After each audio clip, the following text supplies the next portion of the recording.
What is up, everybody, and welcome back to another daily drop presented by a new, awesome, and exciting sponsor that we have, AJ, in Caldera Lab. We're going to talk a little bit more about them later on in this podcast, so make sure you guys stay tuned for that. But really excited to partner with Caldera Lab. I'm Jacob Turner. He's Andrew Jones. And AJ, we're here for another Carolina basketball-related drop. Now, I know people have heard the news by now if you're a Carolina fan, but I'll go ahead and reiterate this is kind of the angle we're going to be taking on this.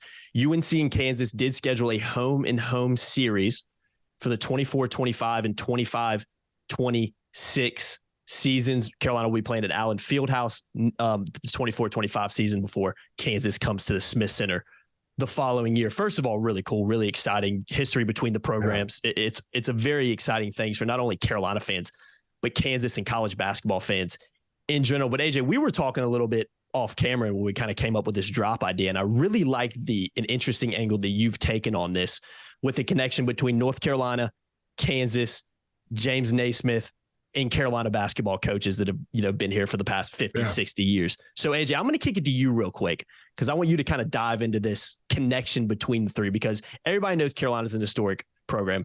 Everybody knows Kansas is a historic program, but I guarantee you a lot of people don't really realize maybe how much they are connected along with James Naismith. So take it away, AJ, and I'll follow. Yeah, they're intertwined without a doubt. And some people know that because Dean went to Kansas, but I will, and I have tremendous respect for Kentucky's program.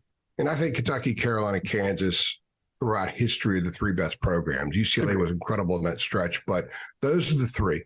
I think Carolina and Kansas are the most deep-rooted in the sport. And a big part of that's because they share a lot of the same roots. Like they have been feeding off that vine. Both of them have for 130 years. So when you think about the origin of the sport, it's James Naismith. He invented basketball, and he was Kansas's first coach. He coached Fog Allen. When Carolina goes to Lawrence in a couple of years, they will play Fog Allen Arena. Okay, I've been in that arena. We'll talk about that a little bit later on this pod. He coached Dean Smith. So Dean was third generation, really second generation, third generation from the inventor of the sport. Okay, so you had Allen, you had Naismith, Allen, and then Smith. Well, who did Dean mentor? He mentored Roy Williams, who coached both places. Mm-hmm. Okay, he's a legend at both places. If you go to a Fog Allen Fieldhouse and you go to the Kansas Basketball Museum there, among the many incredible things there are to look at, and I spent a long time when I was there, there's a tremendous honor paid to Roy Williams there. He's a huge part of their history. So then you add the Hubert Davis element to it. He's the next layer. He played for Dean. He worked under Roy, and now he's at the helm at North Carolina. And what's interesting is that when UNC goes there and Hubert walks out on the court, you'll have the first 5 generations connected, descendants of the absolute connection. This is the Plymouth Rock of college basketball. Mm-hmm. And you'll have the descendants right there. Roy will be in the building probably. I'm sure he will. Oh, yeah. So to me, the connection is amazing, because what's wild is that Dean went to Kansas, won a national championship, and then led Carolina. Roy coached both places. Yeah. Both programs played national title games. Dean played against Kansas twice in the Final Four. Roy played against Kansas once in the Final Four. Hubert played against Kansas in a national championship game. It is an amazing cycle of history that these two programs have together. They are completely intertwined. And I think that when this series is played, I hope that ESPN and whoever broadcasts it does this history justice, because it is the core of the sport. There is no other way around it. These two programs are, I'm not going to say they're the best all-time programs, because you could argue Kentucky is the best all-time program in terms of on-court performance, but these are the two most deep-rooted programs. And very important programs, obviously, in the history of the sport. And let's face it, without Kansas, I'm not sure North Carolina would be what it is, because North Carolina has fed off that vine a lot. and Kansas has supplied the vine. And when you really want to go one step further, if you want to start thinking about the many twists between these two programs, Danny Manning was a lock for North Carolina, right? But then Larry Brown hired his dad as an assistant coach, and Danny Manning from Greensboro ends up at Kansas. And what happens in 1988? He leads them to a national championship. So title game appearances for these two schools like have each other in them somehow, like one for the other. It's an amazing thing when you start looking at the moments in time that these two programs have affected the sport and have made the sport what it is, in my opinion. It really is fascinating, AJ. And before we kind of dive into a little bit deeper, because there is so many connections intertwined with it, I do want to talk about our amazing and awesome new sponsor that we talked about earlier in this podcast, and that's Caldera Lab. They specialize in men's skincare products. And AJ, let me talk to you a little bit about what they are and how they work, because as we know, as a business we work in, we meet a lot of new people. We all do. Anybody watching this, you meet new people every day, most of us. First impressions matter. And when you're making these first impressions, your face is likely the first thing that someone notices about you, which is extremely unfortunate for us, AJ, because we've got radio faces. We're not meant to be. My daughter thinks people notice my nose because it's unavoidable, but go ahead. We're the furthest thing from TV personalities in terms of, good looking guys. So first impressions are crucial for us. And we can always help and get our skin a little bit better when we make those first impressions, right? I think we can all agree on that. And let me also add this too, AJ. Skincare is something that requires a lot of attention. And it really is something that men don't do enough of. You can just go talk to my wife, Carly, about that, because she gets on me every single day about not putting skincare products on, not washing my face enough, not putting the lotions and all that kind of stuff on it. I struggle with that. I'm sure you struggle with that. And I'm sure many men watching this podcast struggle with that as well, because it's just something we don't want to do. But with Caldera Lab, AJ, it's clinically proven to reduce wrinkles, fine lines, and signs of aging. They are the leader in men's skincare and here to save the day and your confidence. So guys, check them out. All natural products, high quality stuff, and you can get 20% off with our code THI. Again, that's code THI at calderalab.com.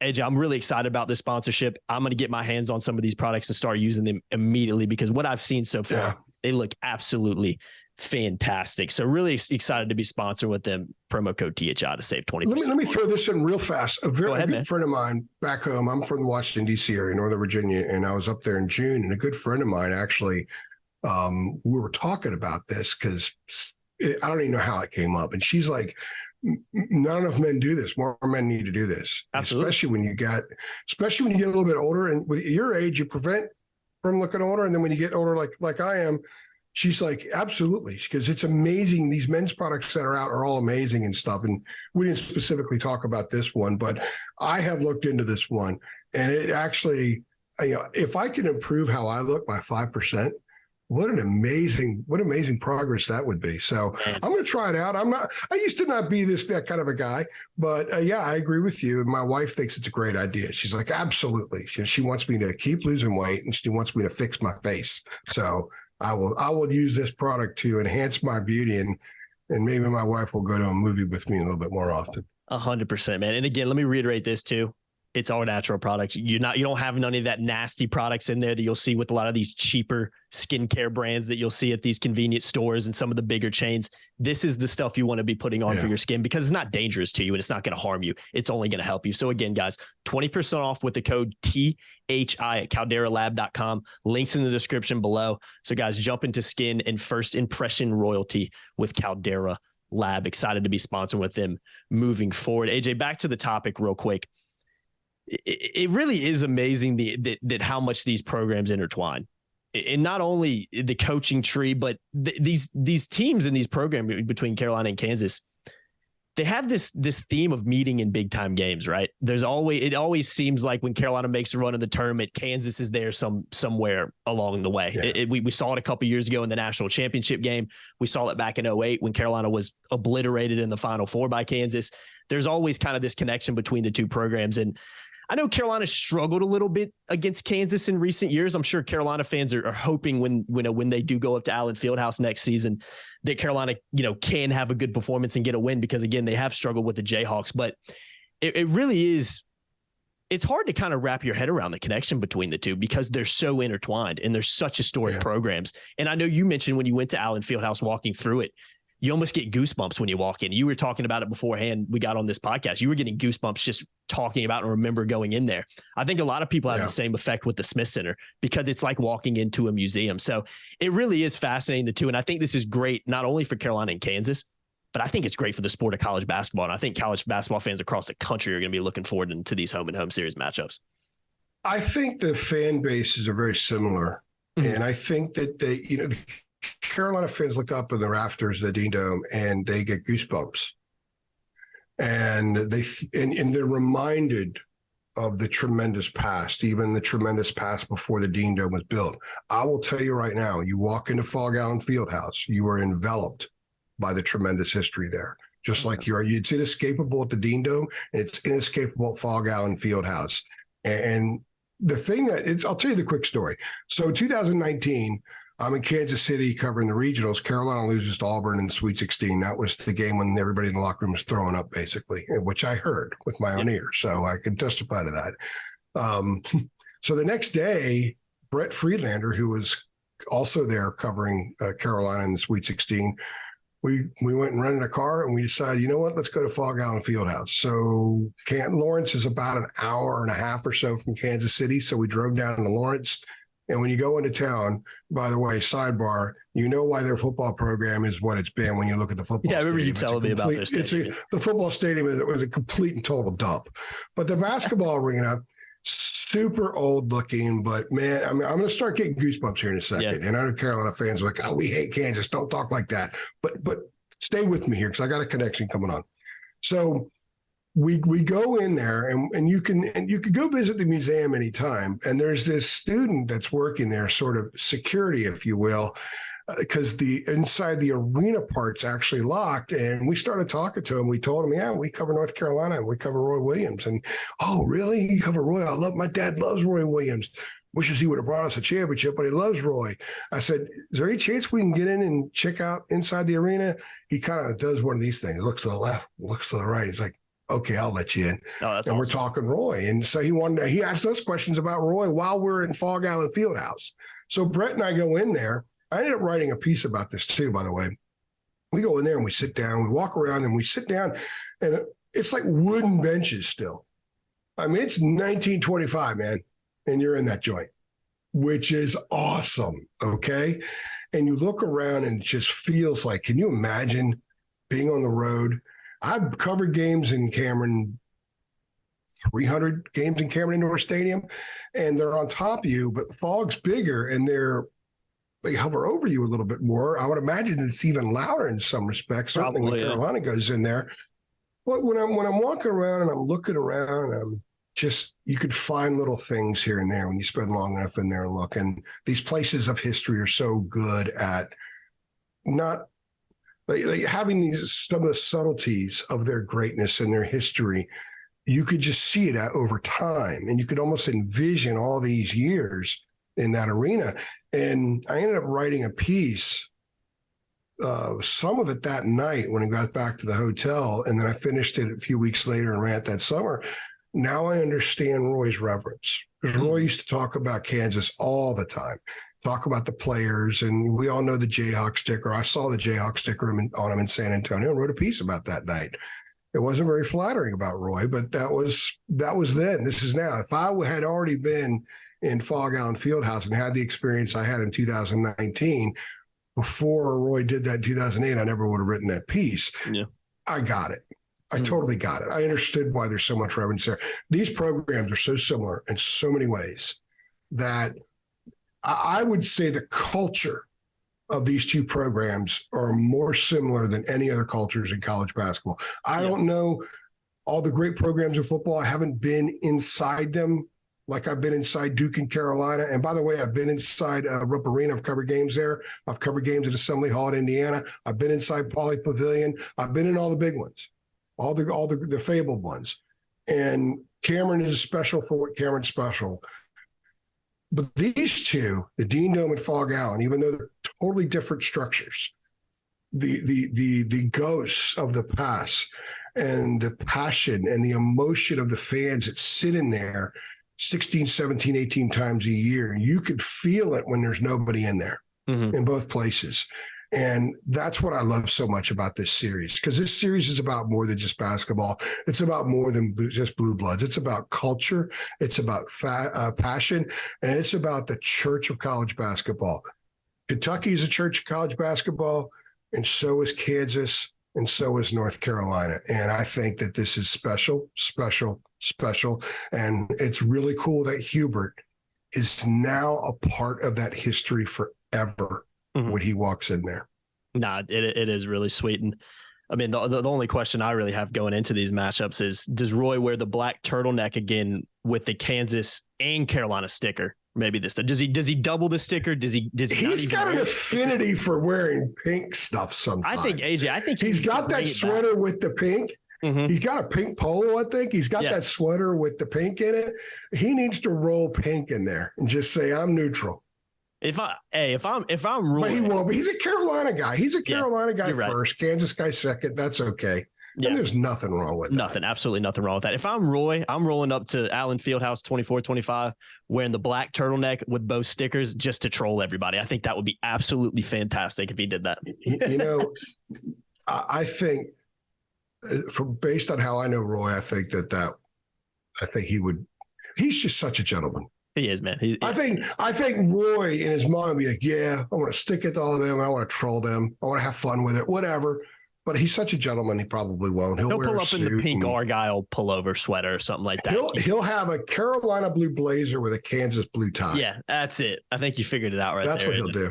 He'll do it. He's got such reverence for both. And obviously, I'm just messing around. But it would be great to see Roy bring that same turtleneck back out with both stickers. That would be absolutely fantastic to do. And Wanda will have light blue on with like a Kansas blue brooch or something. Exactly. It's the respect they have for both programs. But yeah, he's a Carolina guy at heart. And if you don't believe it, just go read his autobiography. It's one of my favorite books of all time. Kansas, I'm telling you, I'm not.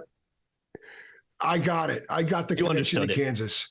I understood it at that time. I've talked to a few people around the program that close to Roy, and I haven't really talked to Roy about it much, but I know that I don't want to go into all that, but I got it. It totally connected. And Brett Friedlander will testify to this too. You can hit him up on Twitter. Yeah. What it Be Fried? Be Freed, maybe something like that. Yeah, it's like Be Fried. I'll try to link it below if I remember. Yeah, because he was there and he got it too. We're driving. Actually, to finish the story, we neither one of us had been to Nebraska before. And we're like, let's go to a steakhouse in Nebraska and get a steak. We're like, what the hell? Season is going to get good. I need to get my popcorn. I got all my content ready. Dina was posted on the site. I'm just like, I got to pull the plug today. So we drove up to Nebraska from Lawrence. It was a couple hours, and we went into some small town. Looked like it had like an old, like a radio station downtown, like the old radio station. I like with that. The call letters out front, almost like a sign that sort of projects out a little bit. The restaurant was down there. There was one bank, and it had the temperature. It was like 30 degrees, and the wind was blowing like crazy. It was brutal. But we went in there and had a steak, and it was incredible. And they knew we weren't from there. We walked in there. Oh, yeah, did they ever? Imagine like the movie scene where we walk in, there's the jingle on the door. And we walk in, and people look up at us like, "What in the hell?" It's like Back to the Future. Yeah. It's when Michael J. Fox is wearing the vest jacket, and he looks totally in 1984, and it's 1954 or 55 or whatever. Yeah, that's what we felt like. We felt like Michael J. Fox walking into that place, and it was an incredible meal. And when we drove back, all we talked about was Fog Allen Fieldhouse and the connection to Roy. Yeah, that was a 3-hour conversation. That was one of the great. I've had a lot of great conversations with him, but that was phenomenal. Yeah, No doubt about it. And yeah, you guys have such an understanding and appreciation for the history of college basketball and sports and college football that, yeah, I can imagine you and Brett going into that. I would have loved to have been along the walk with you, because it would have been a fascinating. Let's link that piece too. You could find the piece. You can Google it. And I got a ton of photos I took, and we'll put those in there. And who knows, maybe I'll tweet a bunch of stuff out when we run this or something like that. The photos don't do it justice. And I did a lot of videos, but man, it was special. Yeah, I can only imagine. Even I could get it a little bit from just looking at the photos. It's an historic arena, and I love that kind of stuff, especially the history that comes along with the program as well. So yeah, fascinating stuff, AJ. I'll link that article below. And guys, make sure you use the promo code THI to get 20% off at calderalab.com. Take control of your skincare, guys. We need it. First impressions matter, and trust me, you show up to a date with some lotion on your face and taking care of your skin with the Caldera Lab products, you got a lot better chance of getting that second date, guys. And I'll leave it at that. So check them out, calderalab.com. THI is the promo code for 20% off. I've been Jacob Turner. He's been Andrew Jones. Appreciate y'all watching as always. Another episode, another edition of the Daily Drop. Make sure you like, share, subscribe, hit that notification bell, and check out calderalab.com. We'll see you on the next one. Thanks.